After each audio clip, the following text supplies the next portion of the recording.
Thanks for the invitation to participate in this webinar. Michael Solem, professor of geography at Texas State University. My background is in geography education. And I'll share, in the spirit of the theme of this webinar, just some of the work that we've been doing for a project that's been known as a geocapabilities project. And I'll talk a little bit about the conceptual basis of that, and then look into some data and examples of the current status of geography education and knowledge of climate change and the climate crisis. And then there'll be a little bit of a, participatory aspect of this before I'm done. So the title is, as you can see, Discerning Truth in the Anthropocene, the Importance of Geographical Knowledge. And so I'm going to be focusing on the relationship between environmental education and geographical knowledge, and what we're hoping to promote and foster in our schools in order to develop the capabilities of young people to think geographically about the global climate system and their future. So the Anthropocene is an idea that we have entered a new geological era or epoch that is defined by human impact on the environment. And this is a contested idea, but I think what's not contested is the fact that the global climate system is changing and the impacts are widespread. There are other aspects of the Anthropocene, in addition to the climate crisis, the interconnections that can facilitate the diffusion of disease, the information society we live in, the economic globalization in which we all exist, and that's facilitating a lot of these environmental changes. And so it's really not my purpose here to talk to as to whether the Anthropocene truly represents a human epoch. However, it does provide the background of why we need geography education to be powerful and strong and accessible to all youth of all backgrounds everywhere. And so this is my colleague, David Lambert. He's retired now at the Institute of Education at University College London. And I think when you place geography education and its purpose in the context of the Anthropocene, which David argues is what we should do in order to assert the importance of geography education, I think this quote of his really brings it down to its essential elements. Very straightforward and very clear that given these changes to the Earth system, we need geography education more than ever. Easier said than done. How do you introduce geographical concepts and ideas and knowledge into schools so it's not perceived as a trivial subject? And unfortunately, that's the reality in a lot of our schools in terms of how geography is taught. How do we bring discipline-based education into our schools in a way that children can acquire and can access? But we also know that it's important to root a lot of our instruction in the local context, okay? Their everyday knowledges. So they begin to understand, they begin to see the relationship between their geography education and their life outside of their school classroom. some call that culturally relevant pedagogy, some call that community responsive pedagogy. I think the principle, whatever you call it, however you label it, is what's important. And so, how do you connect these ideas in geography and these concepts to young people where they live, where they go to school? And so, it's that, I think, kind of like that scale. We have a global climate crisis, yet we also have, we need to teach locally. How do you bring it all together? I think that's a fundamental challenge, probably also true for all the social sciences. And so, really, this originates out of a project called GeoCapabilities that was initially funded by the National Science Foundation, and then had two successive waves of funding from the European Union. It's an international project that was trying to recognize that geography as the study of Earth as a home of humankind. How can we come together as a global community of educators to articulate what geography adds to the education of young people? And the conceptual framework behind GeoCapabilities was Martha Nussbaum and Amartya Sen's capability approach, and how we could then connect the purpose of geography education to human capability. Capabilities being people's opportunities and freedoms available and afforded to them to achieve well-being in life. And then there's this idea of powerful knowledge that comes out of the literature on sociology of education. And geographical knowledge, like other forms of displaced knowledge, has qualities that enable young people, once they acquire that knowledge, to think in very distinctive and specialized ways that was previously unknown to them. And we'll look at some examples of this, not only in terms of how geographical knowledge that originates from disciplinary traditions and advancements really do equip young people with a way of examining the world that's sensitive to location, to place, to scale, to interconnection, to region, etc. And the argument is that we need to foreground geographical knowledge as powerful in geography education. Because if we don't, we are depriving young people of that capability of thinking geographically at a high level of proficiency and knowledge that's really fundamentally important for life, work, and citizenship in this Anthropocene, whether or not you consider it to be a valid era or not, or epoch or not. The fundamental changes in our world and society require geographical knowledge. And if we don't provide it through schools, we deprive young people of important knowledge and abilities that are important for informed democratic citizenship, as well as their future careers, not only in the United States, but everywhere. And so, in terms of where we are, in terms of providing access to geography's knowledge as it pertains specifically to environmental education, where our best available evidence comes from the National Assessment of Educational Progress.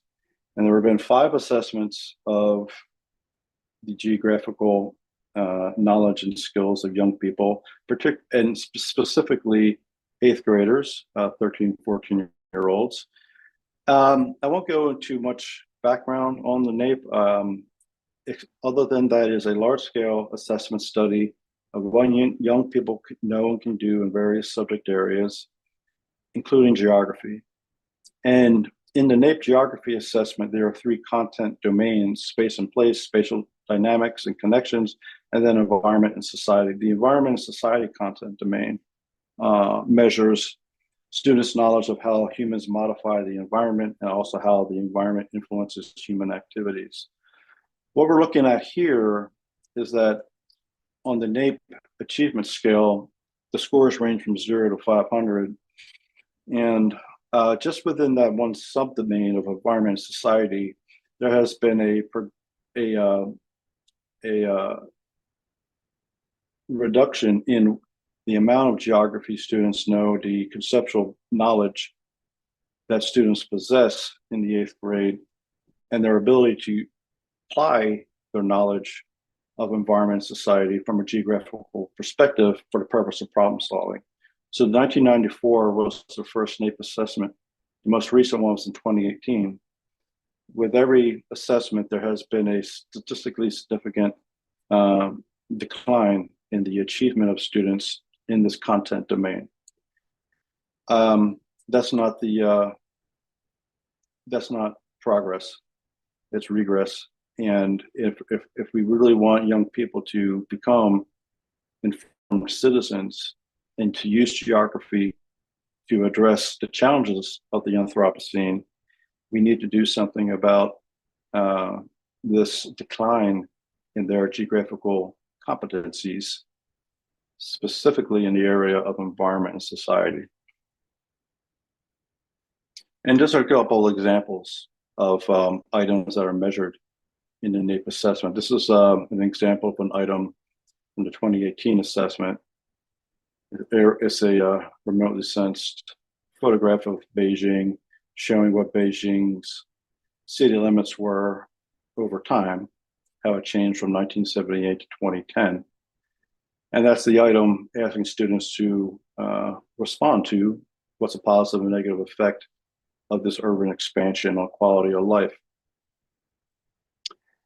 Of the students who took the assessment in 2018, 8% of 8th graders answered this item fully and correctly.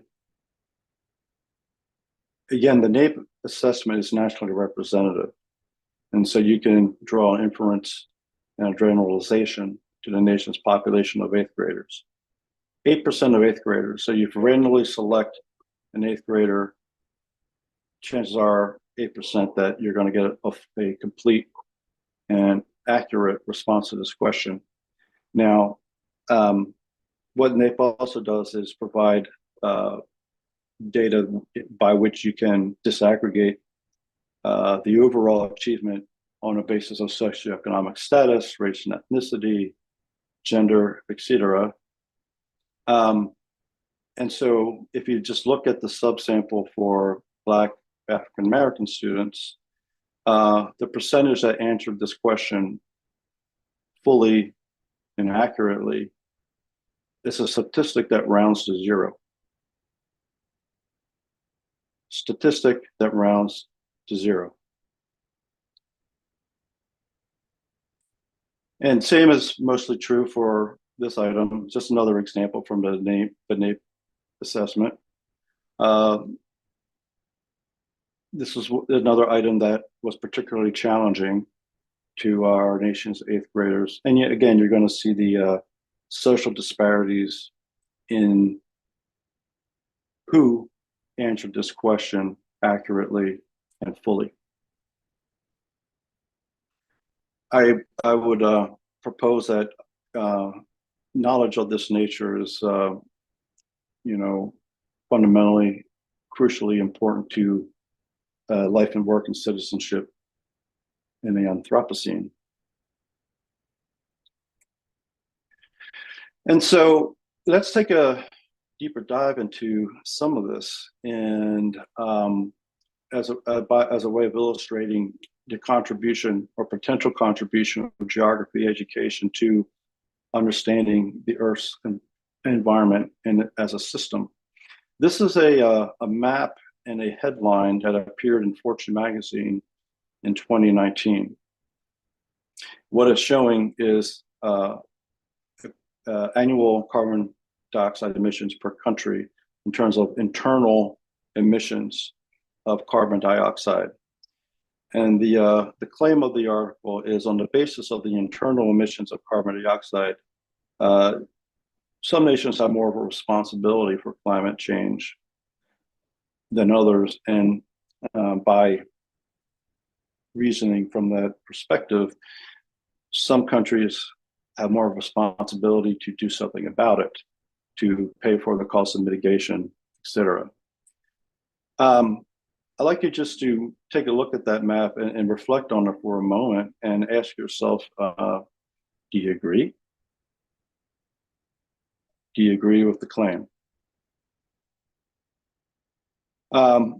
Keeping that thought in mind, what I'm going to play is a brief audio excerpt from a BBC broadcast that was on New Year's Day in London, probably about, I don't know, 2015, 2016 or thereabouts, in which the fun thing about it was David Lambert got together a group of geography teachers and professors to submit an application to be guest editors for the broadcast on New Year's Day. And this is a national competition. They do it every year.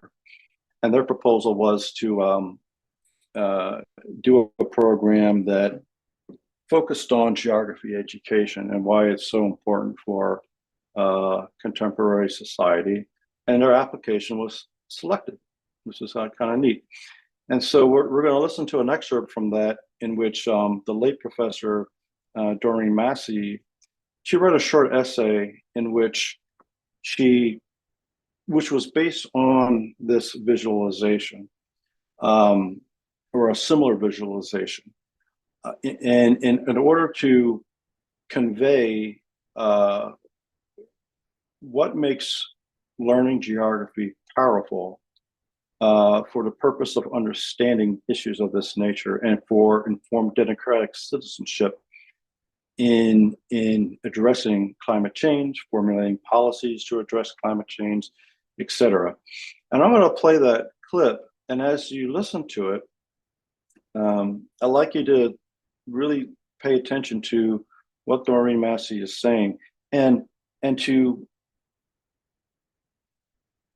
flag examples of geographical knowledge that is powerful. What is she arguing that illustrates this concept of powerful knowledge, that geographical knowledge enables us to think in ways that perhaps challenge information that is presented to us, that perhaps helps us discern truth in data, helps us see and consider what we don't see on this map. Okay, so let's take a listen to this clip, and as you listen, maybe just take some notes, because I'd like to ask you, what did you hear in Doreen's commentary that you would say is an example of what makes geographical knowledge powerful? Okay, hopefully the audio will work. And this edition of the programme is a first for today. We have guest editors each year, but never before have we asked a group of our listeners to edit the programme. The G team, as they like to call themselves, Dan Raven Ellison, a geography teacher, one of his GCSE students, Hannah Bosher, and David Lambert from the Geographical Association are with us in the studio. Before we hear from them, however, we're going to hear from their final guest. They asked Doreen Massey of the Open University to reflect on some of the themes they've tried to develop on the programme, and she is here with the result. Good morning. Good morning. There is an argument about climate change that goes like this. The UK's contribution to global emissions of greenhouse gas is only a small percentage. There's not much point in taking responsibility for our own place when India and China are growing as they are. Now, I might have found that a comforting argument, but it seems it's a totally inadequate geography. What that small percentage counts is the greenhouse gas emissions from the United Kingdom directly. In that sense, it treats the UK as an isolated entity, but it is not. That calculation, it seems, misses out the effect of all the things we import from elsewhere, many of them indeed from China. We demand those goods, but we do not count as our own the pollution of producing them. Nor does that small percentage take account of the role of UK companies in production around the world. It's been estimated, for instance, that maybe 15% of global carbon emissions derives from companies listed on the London Stock Exchange. Our economy is said to benefit from these companies. So what responsibilities do we as UK citizens have towards them? I could go on, but the point is this. that small percentage is meaningless in an interconnected world. We cannot pretend that because all that greenhouse gas emission doesn't happen here, it doesn't happen because of us, that we are in no way implicated. But surely, might come the reply, we are improving. The UK is on course to meet its Kyoto target. Indeed it is. But why? Well, largely because we have allowed our manufacturing to collapse, because we closed the mines and dashed for gas, because we opted for an economy based on services, and especially on finance. It's not so much that we are behaving better, as that we have exported our pollution and reshaped the UK's role in the global economy.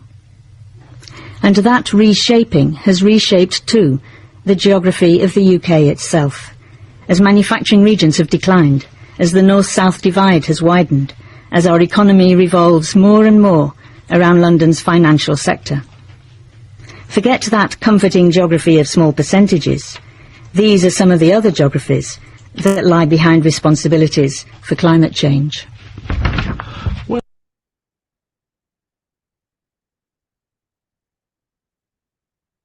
What makes geography, and specifically geographical knowledge, powerful? What did you hear that stood out?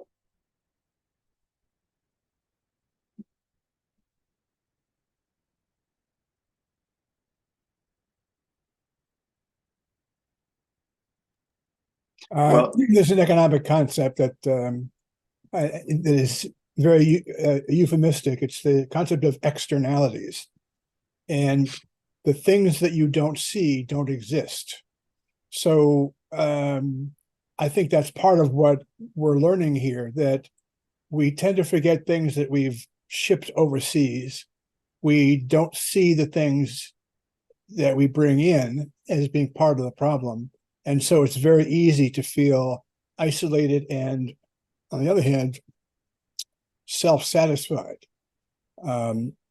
And so an awareness of the geography of CO2 emissions, for example, is really almost non-existent, because people aren't thinking geographically. They're thinking nationalistically or politically. They're not thinking otherwise. Yeah.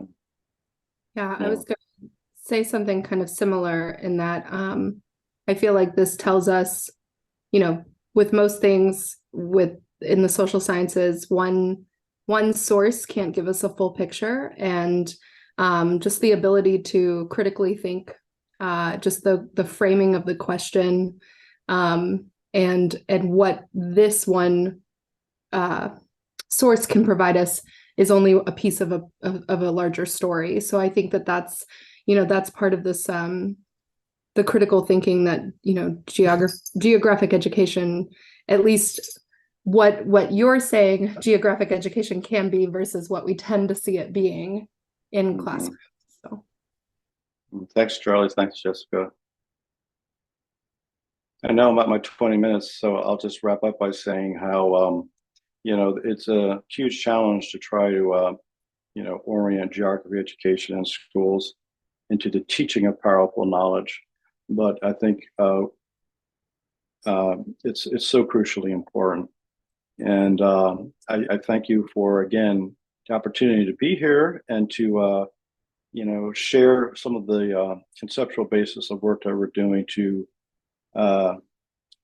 orient geography education toward powerful knowledge, so that young people gain the knowledge of economic geography. They can begin to think conceptually about interconnections between countries and how human activities in one place affect the environments in other places.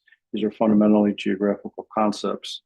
And then I think you can obviously draw connections to civics education and how articles and maps like this might lead some to making certain decisions or be inactive on the basis of, well, looks like we're doing okay, I don't need to worry about it. It's all, someone else's, they're causing a problem, they need to fix it. And it's a lot more complicated and complex than that. And so, that will summarize my contribution to this webinar. I do apologize for not being able to stick around because of prior commitments. But thanks again. I hope to be invited back sometime in the future. And I look forward to watching the other presenters on the video recording of this webinar. And please get in touch if you like to talk some more. I really appreciate it. So thanks, Brandon. Thank you, Charlie. Thanks, Michael. Appreciate it. Great. Thank you, Michael. We really appreciate you taking some time and kind of reworking your schedule to fit it in. You bet. Great. We'll have a great night. And now we will turn it over to Dr. Varga and Dr. Adams. If you all would like to introduce yourselves and take it away. All right. Well, thank you. Thank you for having us. I'm Erin Adams. I'm coming to you from Kennesaw State University in Kennesaw, Georgia, which is just about 23 miles northwest of Atlanta. Yeah, thank you all for putting this webinar together. And I'm Breton Varga from California State University in Chico, which is a little bit northwest of Sacramento. So it's an honor to be here with you all and excited to share some of our work, which I think there is some undercurrents and overcurrents and underlays with the work that Michael just shared with us when we think about the environment and we think about how we connect to the environment. I think that's really an important thread with Erin and I's work. Yeah, so this is really exciting to get to present. We actually have a paper coming out, 2 papers coming out very soon that we're excited to share with you all. So, all right, we'll go ahead and get started. So we came to this work from a shared affection for the Disney Plus show, The Mandalorian. The Mandalorian, a live-action space western, debuted on the Disney Plus streaming service in the United States in November 2019. A second season aired a year later. The Mandalorian, Din Djarin, is among the last of a race of storied warriors displaced from their home on the planet Mandalore. At the time depicted in the television show, Mandalorians are dispersed across the galaxy, many having literally gone underground. Mandalorians are notable for their fighting prowess and their armor made of highly prized metal Beskar. Notably, their strict code of personal conduct means Mandalorians never show their faces to other humans. One of the show's themes considers how strictly these kinds of practices should be adhered to, circumstances for violating one's code of conduct, and what it means to be a true or authentic member of a communal order. Around this time, we began reading Jesse Parika's book, A Geology of Media. Each of our relationships to metal is informed by the places and spaces in which we work. The California Gold Rush is a well-known time period that significantly impacted migration patterns, economic standards and structures, and social and political imaginariums during the mid-1800s, as well as Erin and I would still argue today. However, while these categories are most often associated with the California Gold Rush in social studies textbooks, standards, curriculum, both Erin and I are concerned with how contexts of indigenous dispossession, spatial relationality, and death are often muted within related discourses. This image shows the 739 active mines in California. What is not shown on this map is the over 47,000 abandoned mines that have devastated the landscape, wounded communities, and contaminated ecosystems that humans and more than humans depend on for survivance. Important to our work and conversation here today is how extractionary logics forever underpin white supremacy and intra-spatial violence and wounding. Put simply, white supremacy contaminates all ways and in all ways. Going further, as Anna Singh reminds us, quote, as humans reshape the landscape, we forget what was there before, end quote. However, we have not forgotten and continue to be concerned with ecological precarity and devastation that is the end result of human logics shaped, unshaped, and reshaped by extractionary practices that continue to inflict catastrophic damage on the more than human world. Throughout this past year, we've been theorizing how social studies education might engage with issues of metals, mining, and extraction, which we refer to throughout this presentation as MMEs. We cannot help but notice that wherever we look, watch, or read, metals, minerals, and mining are present. Georgia has over 1,400 mines, with the largest number of mines located right down the road from me in Bartow County. America's first gold rush was not in California, but Georgia. And the Georgia Gold Rush lasted from 1829 to the 1840s. This event is widely recognized as the impetus for the Trail of Tears and the Treaty of New Echota. White Georgians forced members of the Cherokee Nation from their mining claims, citing a, quote, lack of appreciation for gold. I was recently rereading W.E.B. Du Bois' Black Reconstruction with the intention of learning about economic policies that impacted Black ontoepistemologies during the late 1860s, but quickly realized it was an early contribution to the history of fossil capital. Writing, quote, at a moment of world energy transition, Du Bois located the exponential rise in U.S. coal, iron, cotton, and tobacco production within the democratic failures of Reconstruction. Slavery, settler colonialism, foreclosure, and finance are all modeled on extractionary and expulsionary principles underpinned by human attempts to excavate minerals and metals at all costs. Embracing Deleuze's call for philosophers to be on the lookout for unexpectedly irregular lines of flight, we hope to use our time today to shift our collective gaze related to how we, educators, researchers, and students, see metals, take action towards becoming more attuned to our relationships to metals, and dream of ways to intercept extractionary practices in both ecological and educational contexts. Our research into the complexities of MMEs is informed by a conceptual alloy composed of two concepts, metallurgy and thing power. For Deleuze and Guattari, metallurgy traverses scientific orientations of metal and is concerned with the variations of all metals, metal workers, and possible results from metal-related operations. In this way, metal itself exists between two thresholds, one of which constitutes the matter prepared for the operator and the other form to be incarnated, this relationship between producer and what is produced.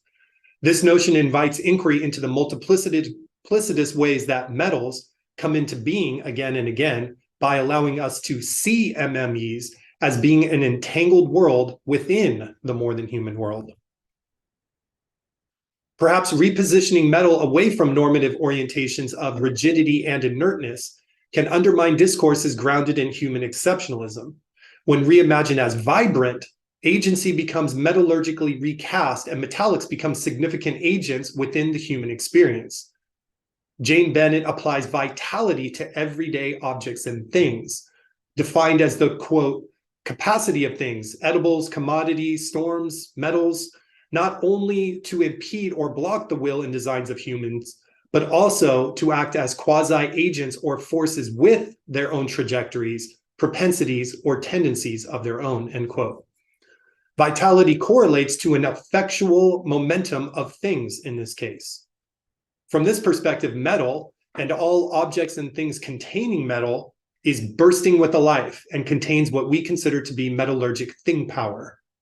While this form of agency is complex, we understand the theoretical composite of metallurgy and thing power to be underpinned by all aspects of the machinic assemblage. That is, and again, going back to Deleuze and Guattari here, the abstract machine from which two forms arrive and derive. Metallurgic thing power implies that production methods such as mining, smelting, and refinement, and products involved throughout metal-based practices, such as the forge, crucible, and metal-based objects, are co-constitutively melted into the human experience. Moreover, metallurgic thing power contains effective capacities to animate, to act, and produce effects dramatic and subtle on the assorted ways in which humans make sense of the more than human world.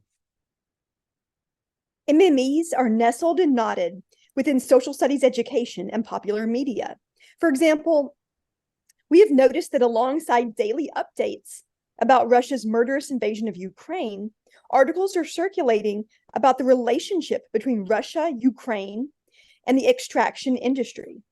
While war is literally fueled by fossil fuels, so is Russia a major supplier of crucial rare earth elements like helium, which fuels superconductors and medical imaging systems. Articles have also suggested that perhaps Ukraine's vast and extremely valuable natural resources, cobalt, copper, lead, iron, nickel, and zinc, might be an impetus for the Russian invasion. We continue to be troubled by these headlines as they underscore, yet again, the lengths some humans will go to secure elements beneath the Earth's surface that have been deemed important and valuable in a metallurgic context. Yet, media cannot be divorced from the medium. Metal is the medium. There is a geology of media, quote, our relations with the Earth are mediated through technologies and techniques of visualization, sonification, calculation, mapping, prediction, simulation, and so forth. Parika, 2015. Quite literally, we see with metal as it is, quote, the earth that provides for media and enables it, the minerals, materials, often of the ground, the affordances of its geological reality that make technical media happen. Metals like coltan, extracted from the Democratic Republic of the Congo, are used in iPhones and contribute to a whole host of metals and extractionary practices used in computer screens and batteries necessary to make things like this webinar and writing proposals for conferences possible.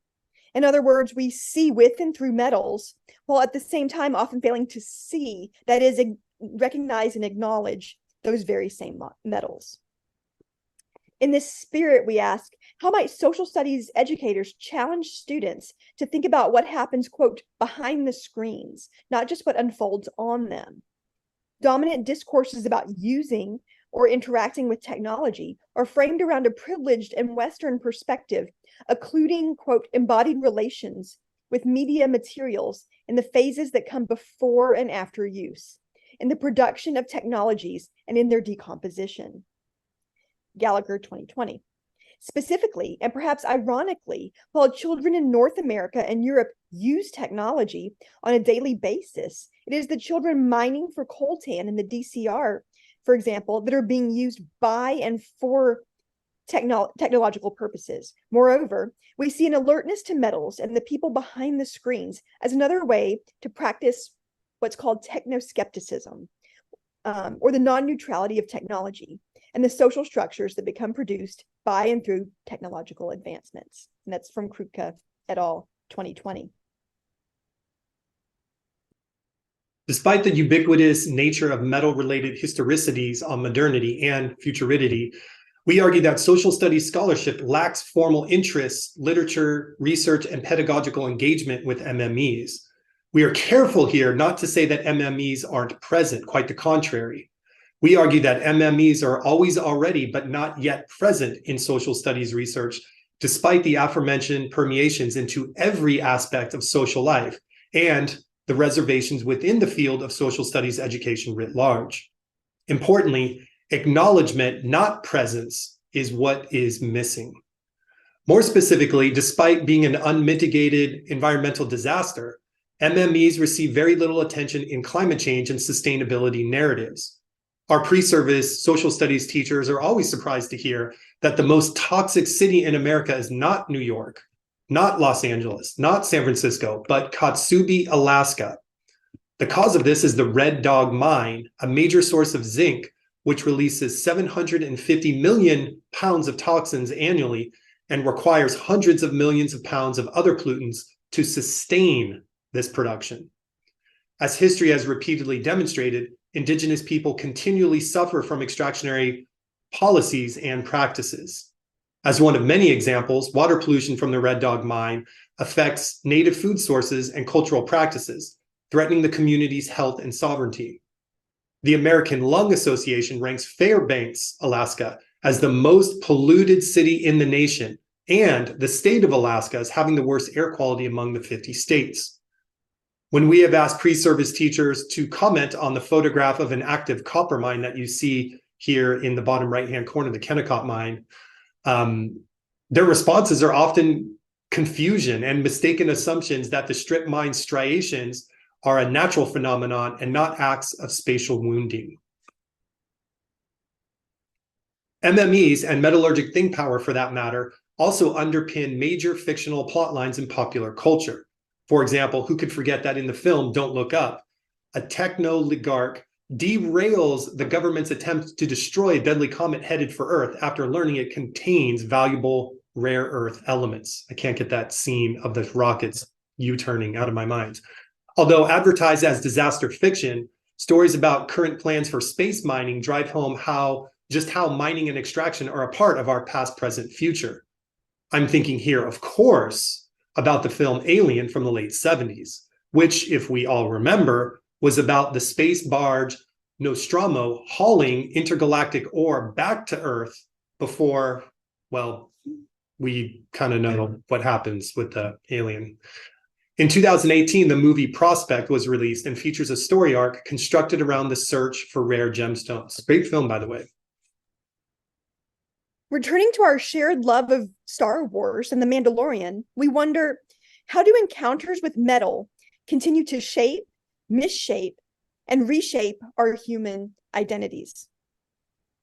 One of the main drivers of the television show, and perhaps an ironic quirk of his character, the Mandalorian is literally a metal man, and yet he is highly suspicious of other intergalactic metal beings or droids. And this got us thinking about the ethicality of how droids are treated in the Star Wars universe, and in turn, the increasingly significant role that robots play in the more than human experience. And in context of teaching and learning, here we see a few contemporary examples of robots that we think are deserving of our attention. Brett and I have written more about these relationships, and we'll share some of that later to push your thinking. So next, we will play a clip from The Mandalorian. As you watch the clip, consider the subtle and obvious ways in which metal, specifically Beskar, animates and reanimates the character's actions. How does metal look, feel, register, and sound to those within the scene? Of note, the spear that is used in the fight scene is made of Beskar, the only known metal that a Jedi's lightsaber cannot pierce or cut through.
Now tell me, where is your master?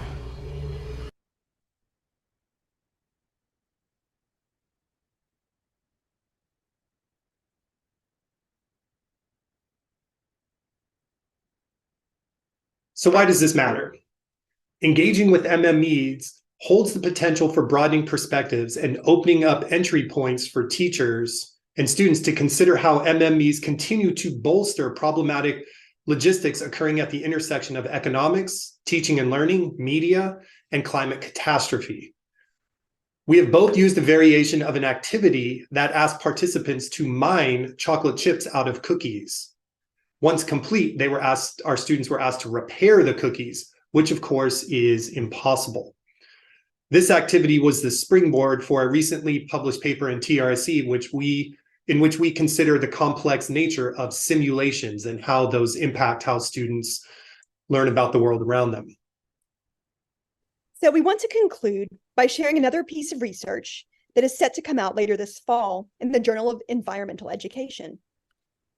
In this article, we first retrace the presence and absence of MMEs from environmental and sustainability curricular frameworks, the United Nations Act Now framework, and the Next Generation Science Standards.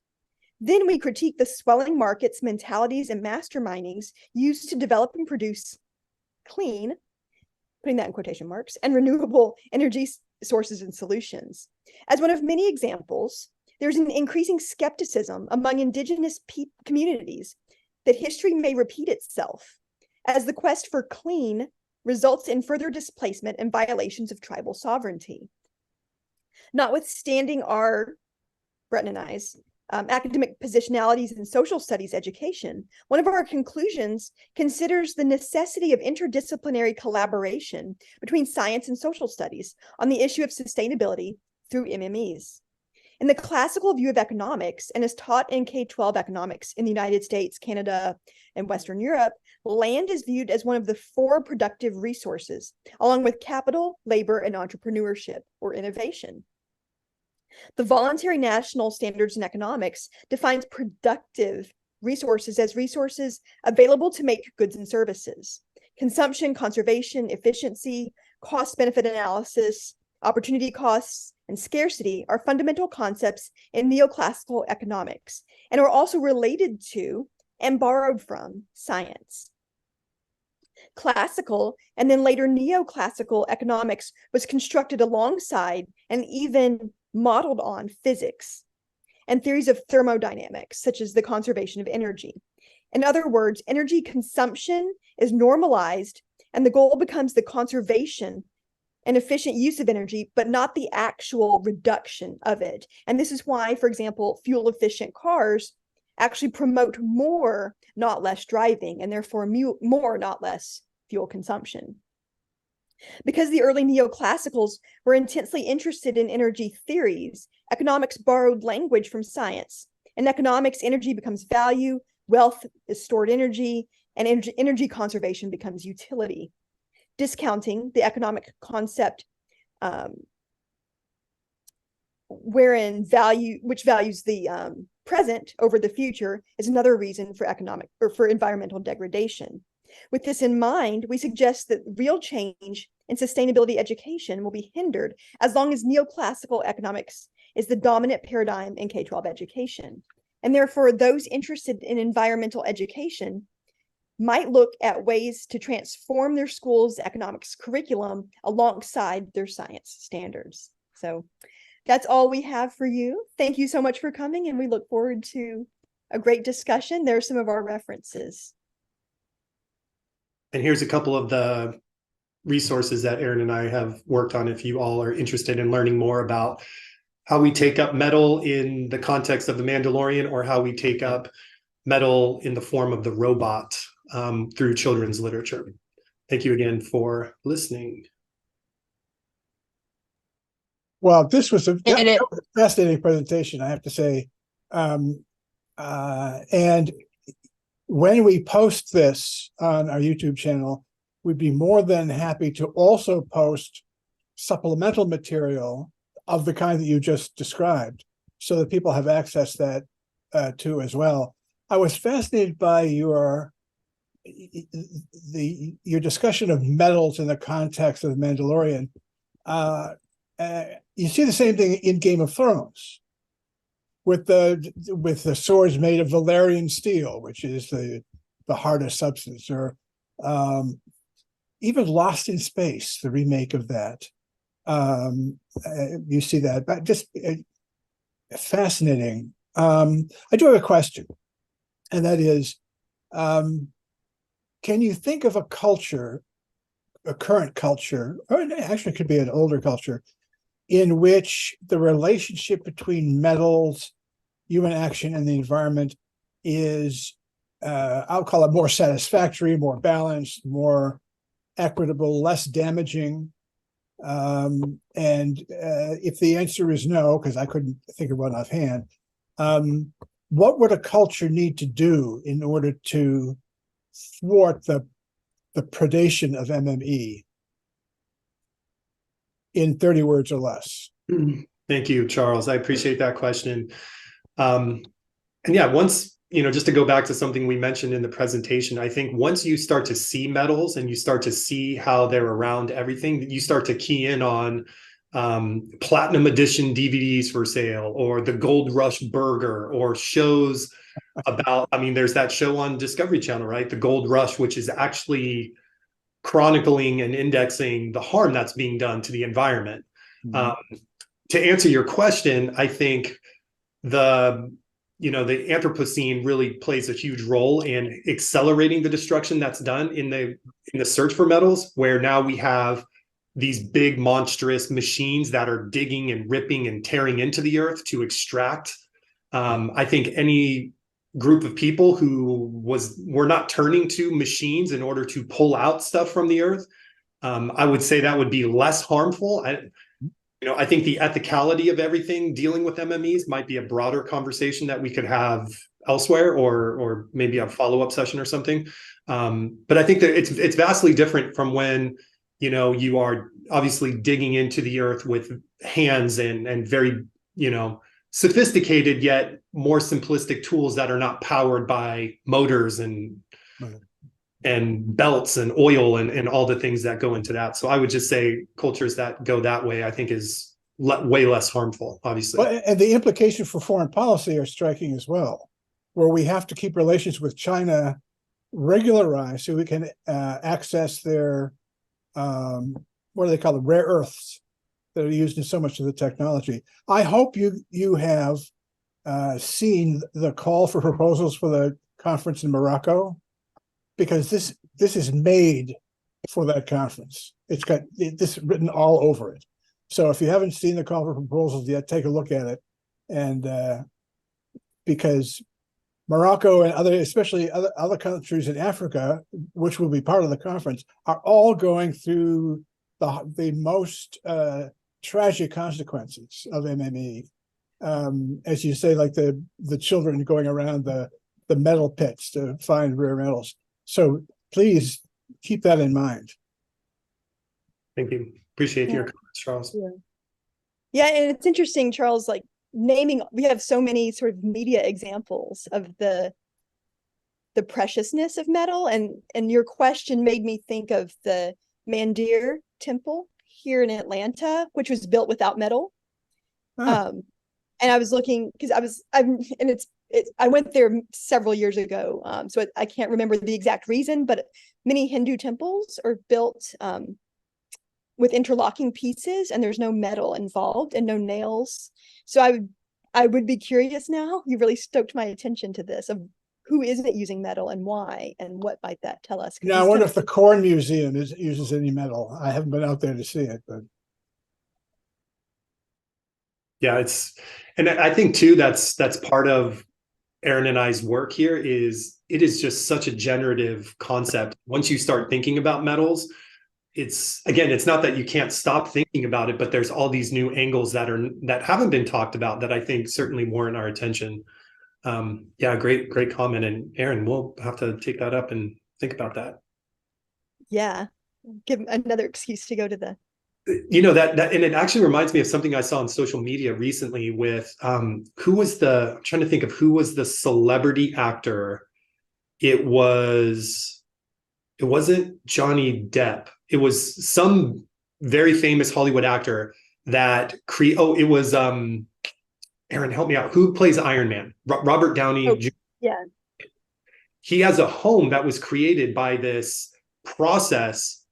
Jessica, you saw what I'm talking about? And it was like this inflatable balloon type thing that was blown up, and then they poured concrete in it. And then after the concrete cured, they deflated the balloon, and then there's this structure that's basically one piece of concrete. Fascinating. Yeah, Oh, they yeah. like pour it on top, and then you just deflate the balloon, and now you've got this structure, and it's some architect, his father created the design or something, but I mean it seems relatively inexpensive too, I mean, at least material wise, right? I don't know design and how much that would cost, but yeah, I mean that's an interesting take on this too. Like how does that affect stuff? And of course, that's one of the problems when people talk about colonies on Mars, which are not likely to be easily rich in metals. In any case, you wouldn't start with metals given the resources. And that balloon idea, I think that's one of the design ideas that NASA has been considering in the construction of habitations, both on the moon and on Mars. But that goes way far afield. So. Yeah, but such a generative ethical question, right? Like that we're all going to, we're already implicated in with like Space Force and this desire to mine space, essentially. Joy, did you have a question? Yeah, I was going to say, actually, what got my attention is the minute you said Red Dog, I lived in Kotzebue. I graduated high school up there. I've worked with Indigenous communities pretty much my whole life. And yeah, that's always basically the challenge of the land in the federal government, a lot of times with the land and the small amount of Indigenous people who end up making it because it's capitalism, which was the part that I ended up having to explain to my classmates when I was in South Florida, who told me the Seminoles were living it up because they had the casino. And I'm like, they live in a swamp and all of it was theirs. But yes, it's, yeah, here the big challenge is the copper mine actually down the street. I'm in Phoenix.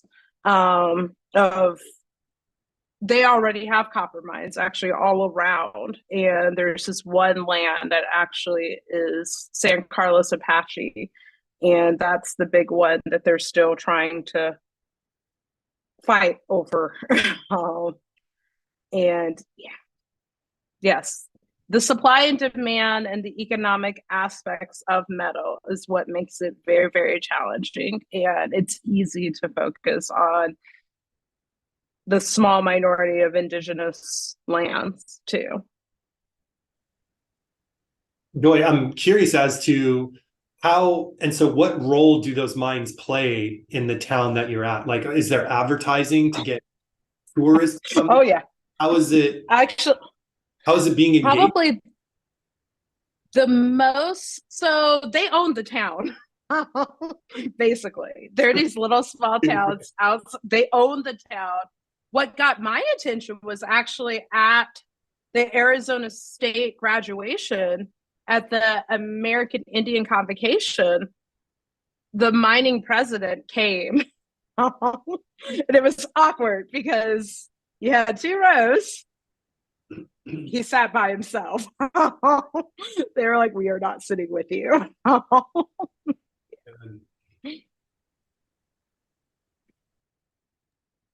And they're the ones who own the Giants buildings in downtown Phoenix too. So there's still both, but they own primarily the whole towns out there. Do you guys see any significant difference between your theoretical framework as applied to metals and a similar framework as applied to, say, petroleum? Is it the same sort of phenomenon? Could you apply the same concepts, and do you see the same consequences, or are metals in some way unique and different compared to other commodities? I mean, so I think one of the reasons we're really interested in metals is because of but there's so much focus, I think, on sort of fossil fuel, and it takes fossil fuel. It takes fossil fuel to get metals, right? And so that's sort of this unseen cost. And I think that the paper that we have coming out in JEE talks about the capitalocene. So sort of this larger framework which we didn't really get a chance to talk about that here, but that the Anthropocene is kind of focused on climate change as a result of humans using fossil fuels. And so we really want to expand that out and say, if we look at extraction at large, it's this part of this larger capitalistic process, viewing the land as something that is only valuable if you can extract value from it. And we think that's a generative framework that is sort of an umbrella over fossil fuel. Yeah, and I think, coal and petroleum definitely. I mean, this also applies there as well. I think that, we just want to make sure that we're bringing attention to the metals because that's what we're interested in. Yeah, and I think an important concept, Aaron and I we think with a lot of post theories in our work, and I think the idea of the assemblage is really important here. And when we think about how we understand metal, it's thinking with that concept of the assemblage of it's constantly shifting and it's growing, and it has all of these implications, right? This idea of entanglement, this idea of intraness or intraactiveness, where two entities now become co-constitutive through this relationship. It's not when spatial wounding happens between the miner and the ground, it's changed. It's not separate. You can't just walk away from that relationship as two things being the same. And so I think these are certain concepts within the framework that we could certainly stretch out into other materials that are pulled out of the ground. And I'm thinking, I've been very interested. I just haven't gotten around to writing about it yet. And Aaron and I have talked about this before, but plastic, I think, is another fascinating substance. There's work out there on let me see if I can pronounce it. It's like the Plasticocene, where it's like this era. So if the Anthropocene, what it is, it's and I think Michael mentioned this, it's an epoch, right?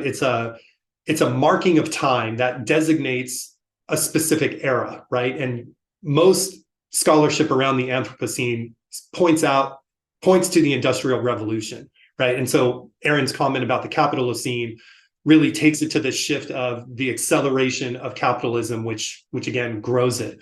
But plastic, there's a wonderful book called oh my gosh, what is the name of this book? It's like Plastic Matter, I think is the name of the book.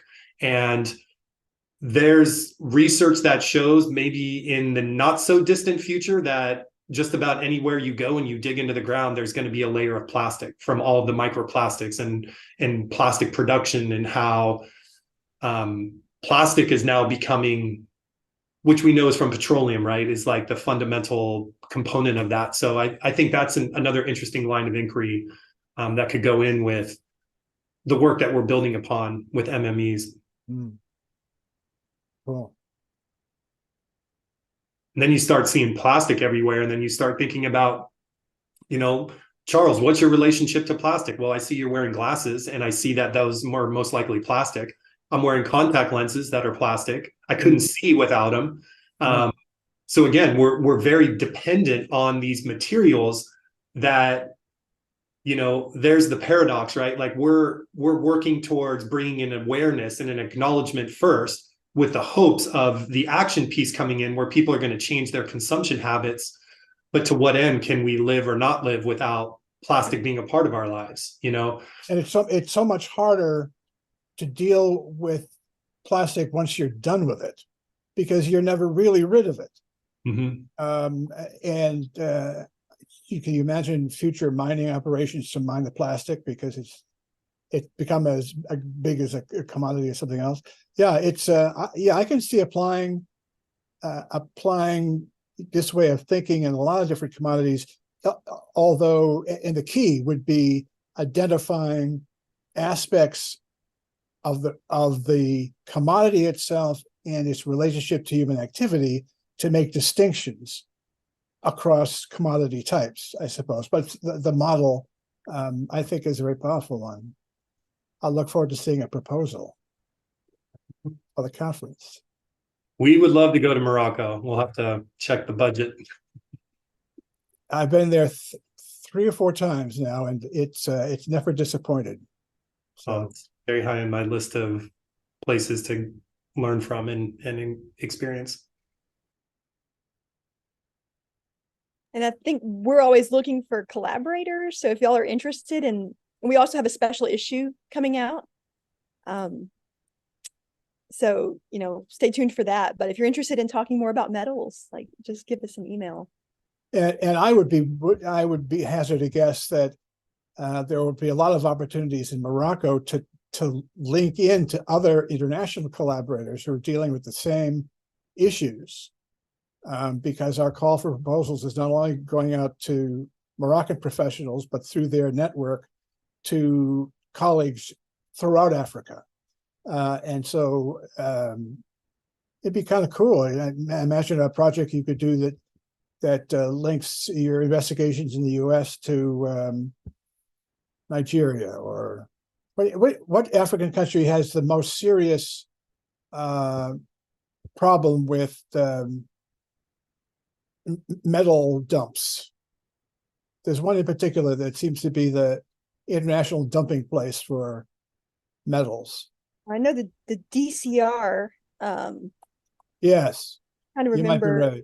The Democratic Republic of Congo, right? Is Right. Mhm. Right. Anyway, well, you've certainly given me a lot of food for thought. Yeah, and check out that article I put in the chat. That's from Geography Teacher, and we actually talk about some of that mining that happens on small and large scales in Africa. So I will do that. Great. there's so much. It's such a generative field. There's so much to talk about and think about. Outstanding. Well, thank you both. I know now I feel like the next time I go up to campus, I need to go in the Gold Museum with a different lens, right up in Dahlonega. So we really appreciate it. It was fascinating. I look forward to reading this article that you just shared and the article in JEE. Thank you all for coming, and hopefully everybody has a great rest of your evening. Yeah. Thank you all. Thank you all. Thank you Thanks so all. much, Brandon. Thank you, Charles. Thank you, Thank Julie. you.